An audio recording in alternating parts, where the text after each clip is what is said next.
രാഷ്ട്രീയ സ്വയം സേവക സംഘത്തിന്റെ കേരളത്തിലെ ആദ്യകാല പ്രചാരകനും നിരവധി സ്വയം സേവകർക്ക് മാർഗദർശിയുമായിരുന്ന കെ ഭാസ്കർ റാവുജിയുടെ 22ാമത് ശ്രദ്ധാഞ്ജലി തൃശൂരിൽ നടന്നു. സ്മൃതി ചാരിറ്റബിൾ ട്രസ്റ്റിന്റെ നേതൃത്വത്തിൽ വാടാനപ്പള്ളി ശ്രീ ചാണ്ടികേശ്വരി ക്ഷേത്ര മൈതാനത്ത് സംഘടിപ്പിച്ച ചടങ്ങിൽ നിരവധി പേർ പങ്കെടുത്തു. ചടങ്ങിൽ ഭാസ്കർ റാവുജി പുരസ്കാര സമർപ്പണവും നടന്നു.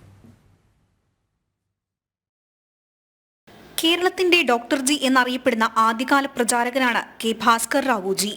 ബർമയിൽ ജനിച്ച അദ്ദേഹം 1946-ൽ സംഘപ്രചാരകനായി കേരളത്തിലെത്തി.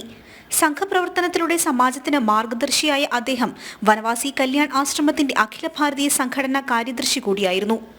82ാം വയസ്സിൽ ഈ ലോകത്തോട് വിട പറഞ്ഞെങ്കിലും അദ്ദേഹത്തിന്റെ ജീവിതം കേരളത്തിലെ സ്വയം സേവകർക്ക് ഇന്നും ആത്മവിശ്വാസം പകരുന്നതാണ്. എല്ലാ വർഷത്തെയും പോലെ ശ്രദ്ധാഞ്ജലി അർപ്പിക്കാൻ നിരവധി സ്വയം സേവകരാണ് വാടാനപ്പള്ളിയിലെ ക്ഷേത്ര മൈതാനത്ത് എത്തിയത്. സ്മൃതി ചാരിറ്റബിൾ ട്രസ്റ്റിന്റെ നേതൃത്വത്തിൽ സംഘടിപ്പിച്ച ചടങ്ങിൽ രാഷ്ട്രീയ സ്വയം സേവക സംഘം പ്രാന്തീയ പ്രൗഢപ്രമുഖ് കെ ഗോവിന്ദൻകുട്ടി മാസ്റ്റർ ഭാസ്കർ റാവുജി പുരസ്കാര സമർപ്പണവും നടത്തി. സാമൂഹിക പ്രവർത്തകനായ വയനാട് കണിയാമ്പറ്റ സ്വദേശി പള്ളിയറ രാമനാണ് ഇപ്രാവശ്യം പുരസ്കാരം ഏറ്റുവാങ്ങിയത്.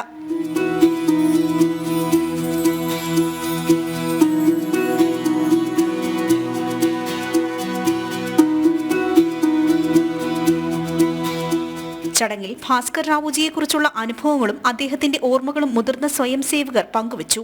ഇത്തരം അവാർഡുകൾ അല്ലെങ്കിൽ അംഗീകാരം ലഭിക്കുന്നത് എൻ്റെ പേരിൽ തന്നത് ആരാണ് എന്ന് ശ്രദ്ധിക്കുമ്പോൾ ഞാൻ ഉദ്ദേശിക്കുന്നു, ഈ കഴിഞ്ഞ കാലങ്ങളിൽ നമ്മളെ ഇത്രത്തോളം എത്തിച്ച സംഘപരിവാർ പ്രസ്ഥാനത്തിൻ്റെ കാര്യകർത്താക്കളുടെ അവർക്ക് നൽകിയ അംഗീകാരമാണ് എന്നെ പോലെയുള്ള ആൾക്കാർക്ക് ഈ വേദിയിൽ തന്നിരിക്കുന്നത് എന്ന് ഞാൻ മനസ്സിലാക്കുന്നു.